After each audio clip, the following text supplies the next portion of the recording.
Hey guys, welcome back to our channel. We are back yet again to answer another interesting question. Today, we will discuss whether or not mind reading is real. Also, make sure you watch the video until the end because we're going to talk about how mind reading is related to a condition like autism. Mind reading sounds like some science fiction, right?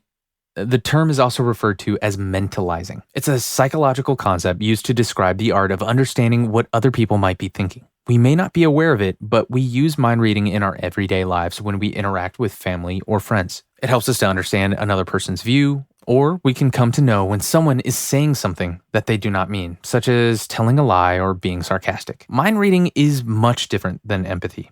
It includes the ability to recognize other people's thoughts or knowledge, whereas empathy means you understand the emotions of others. Scientists still have not properly distinguished between mind reading and empathy, so most psychological tests mix up these two concepts. To improve studies into mind reading, many questionnaires have been developed that carefully separate empathy from mind reading. Although both processes are related, it's important to differentiate between the two and understand how people behave in social situations. Noticing this difference is important for understanding psychopathy. Psychopaths usually excel in the science of mind reading, but they are not too good with empathy.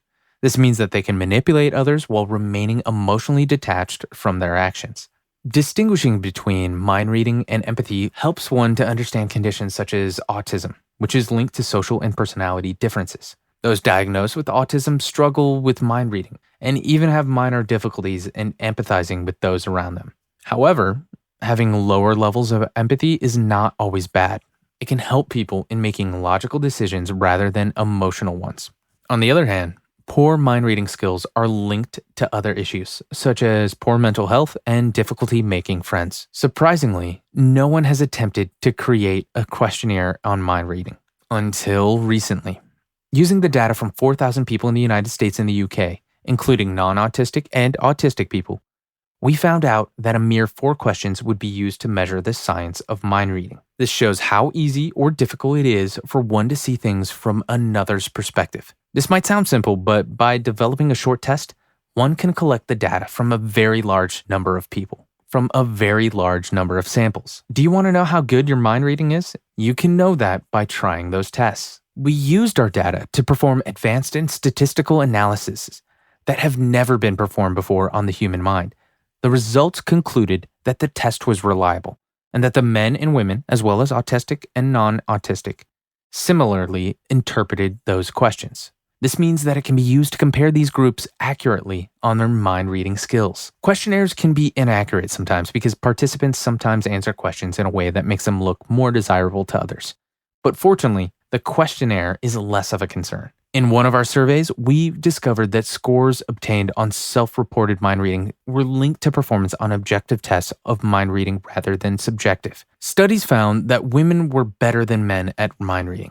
Scores of women were only slight but very consistent and higher than men throughout those samples. The reason for those differences in mind reading in different sex is a matter of debate, however. Some argue that they are mainly due to genetics or hormones, while others believe they are the result of environmental factors, such as our upbringing differences between men and women. The research also proved that people with autism reported more mind reading difficulties than people who are not suffering from autism. The average score of an autistic would fall between the lowest 25% in the list of non-autistic scores. This might not seem like a new finding, but it's one of the first things among the studies in which autistic people were asked about in their experiences of mind reading rather than being subjected to computer-controlled experiments to infer their difficulties. Well, of course, just because some people find mind reading difficult, it does not mean that they are not motivated to engage with others. Many people suffering from autism work incredibly hard to make up for their difficulties in mind reading, indicating that they have intact or heightened social motivation. So overall, the development of our short and devised questionnaire will enable quicker and accurate measurements of mind reading by clinicians, researchers, and even the general public. It will help to understand why different humans differ in their mind reading skills. It may be possible due to their genes or their environmental factors, as it's suitable for use in studies involving genetic and brain imaging data. Also, it will be very useful to understand and tailor support for people with some clinical conditions, such as autism. And it can even be used to help select people for job roles requiring their good understanding of people. There are other uses and several aspects of further research, particularly as the measures are freely available. In the longer term, research on mind reading can help people to develop new technologies for a non-human agent, such as robots, to predict whether what we are thinking assists us in our daily lives and chores. Without any more physical research on how we understand each other as human beings, it is unlikely that we will ever develop artificial intelligence that can understand itself as well as what we are thinking. That's all for today's video. If you enjoyed today's video, make sure you hit the like and subscribe to our channel. And let us know in the comments below what your thoughts are about these crazy theories.